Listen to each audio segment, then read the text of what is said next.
Betulkah Syekh Siti Jenar tewas di tangan Sunan Kudus? Seputar kematian Syekh Siti Jenar masih menjadi misteri. Berbagai teori tentang kematiannya pun muncul. Banyak asumsi tentang kematian Syekh Siti Jenar. Berbagai sumber memberikan penjelasan yang berbeda-beda.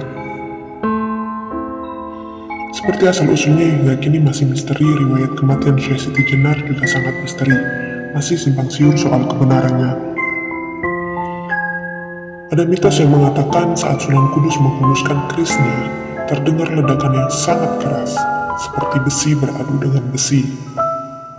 Lalu dilakukan tusukan kedua, Syekh Siti Jenar menghilang, tidak ada wujud jasadnya. Hingga tusukan keempat tubuhnya melemas, bahkan kemudian mengucuk menjelma menjadi bunga melati yang harum baunya.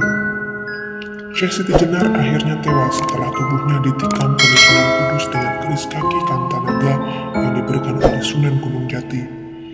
Sunan Kudus menghunuskan kerisnya setelah Syekh Siti Jenar diberikan sanksi hukuman mati atas ajarannya yang kontroversial bernama Manunggaling Kawula Gusti. Pelaksanaan hukuman mati dilakukan di halaman Masjid Agung Cirebon secara terbuka, sehingga semua masyarakat dapat menyaksikan eksekusi tersebut. Dari cerita lain, pada serat Syekh Siti Jenar Ki Sosrowijoyo disebutkan bahwa Syekh Siti Jenar mangkat akibat dihukum mati oleh Sultan Demak, yaitu Raden Fatah, atas persetujuan Dewan Wali Songo yang dipimpin oleh Sunan Bonang. Bertindak sebagai Al-Kuju atau pelaksana hukuman pancung itu adalah Sunan Kalijogo. Eksekusi berlangsung di alun-alun Kesultanan Demak. Sedang pada Babat Demak, Syekh Siti Jenar meninggal bukan karena kemauannya sendiri,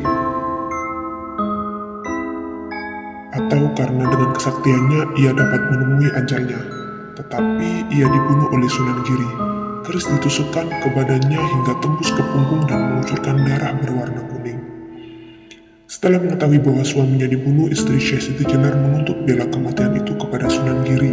Sunan Giri menghiburnya dengan mengatakan bahwa dia bukan yang membunuh Syekh Siti Jenar, tetapi dia mati atas kemauannya sendiri. Dalam Babat Tanah Jawi yang disadur oleh S. Santoso, disebutkan bahwa Syekh Siti Jenar terbang ke surga, tetapi badannya kembali ke masjid. Para ulama takjub karena dia dapat terbang ke surga, namun kemudian marah karena badannya kembali ke masjid. Melihat hal yang demikian, Sunan Giri kemudian mengatakan bahwa tubuhnya harus ditikam dengan sebuah pedang, kemudian dibakar. Di buku Wawacan Sunan Gunung Jati, Pupuh ke-39, terbitan Emon Surya Atmana dan T.D. Sujana, dijelaskan Syekh Siti Jenar dijatuhi hukuman mati oleh Sunan Gunung Jati di Masjid Cipta Rasa Cirebon. Lalu mayat Syekh Siti Jenar dimandikan oleh Sunan Kalijaga, Sunan Bonang, Sunan Kudus, dan Sunan Giri. Jasadnya kemudian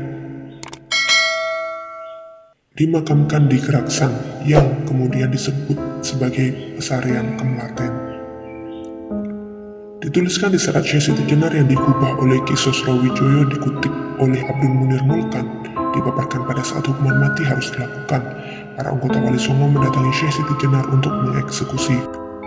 Namun hukuman tak jadi dilakukan karena Syekh Siti Jenar memilih cara kematiannya sendiri dengan memohon kepada Allah agar diwafatkan tanpa dihukum pihak Sultan dan para Sunan. Ia ingin menemui ajalnya seperti yang telah ditetapkan Allah.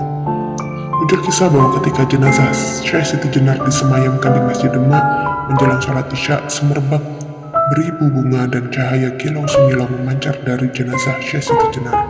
Ada cerita lain yang konon datang dari Wali Songo menyebutkan jasad Syekh Siti Jenar berubah menjadi seekor anjing.